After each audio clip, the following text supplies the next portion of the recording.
At its creation in 1967, Milton Keynes was designed for large-scale urban growth and by 2031 will be home to 500,000 people.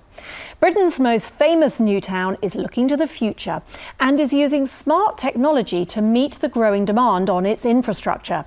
And as John Briggs reports, it has historic foundations upon which to build.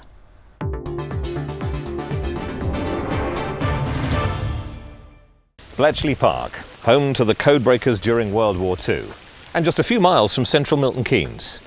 And it's no coincidence that the most brilliant academic minds were gathered here some 75 years ago, because it's right on the varsity line between Oxford and Cambridge.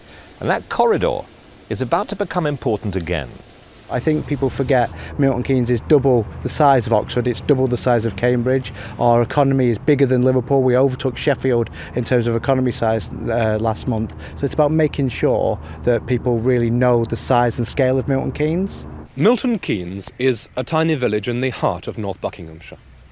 At the moment, about 200 people live here, and it's basically a farming community. But it's not going to stay that way for very much longer. And nor did it. On the 23rd of January 1967, the formal designation of a new town was given to Milton Keynes, and the building began for a development designed on a radical grid system. The city was planned around the motor car. In many ways it was like a little Los Angeles, and that was an assumption that the future of the world would be private individual use of the motor car that served Milton Keynes very well to date, but that's running out of road. And transport is currently the most obvious way that the city is looking to the future. The autonomous pods are a great signature project for Milton Keynes and a good example of just what we're about.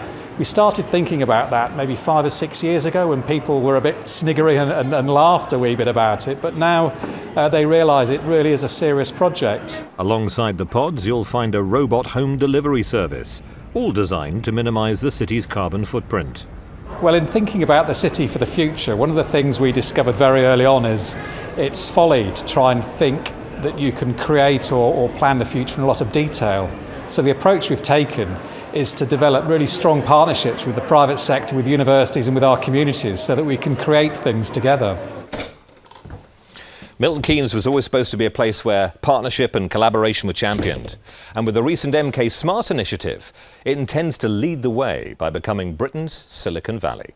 So MK Smart was this major project to bring forward this vision of a new city where services are provided on the basis of data, on the basis of analytics, on the basis of intelligence. We are working with a sensor company, so we know where all the cars are and where people are at any given point, and using AI to be able to predict where people might go and how traffic flows might work. And of course the future now is really about using intelligent technology and data to improve the quality of life in the city, but also improve services, efficiency, etc., etc. It's the sort of forward thinking that would have made the city's forebears proud. But becoming the UK's first Gigabit city won't happen by itself. At the same time, you also need other elements. You need, for example, to attract the sort of bright young kids who will start the startup of the future. So, for example, in this context, the MKU development is really an important step forward.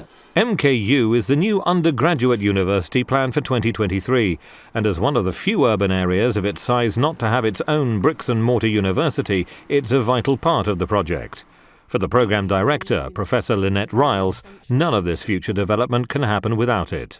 I believe that if we don't do this, there will be potentially quite a drain on the growth of the city. It will act as a brake because the major and indeed the smaller companies that are in Milton Keynes will find it increasingly difficult to get the skills that they need. On a scale of 1 to 10, how excited are you by the project? About 12. So if you can make some innovation work in Milton Keynes, actually you can make it work just about anywhere in the world. And that's why we're such a good prospect for innovation. We want to be a sandbox city, and therefore coming and innovating in Milton Keynes is absolutely right, because we've got the world in one place.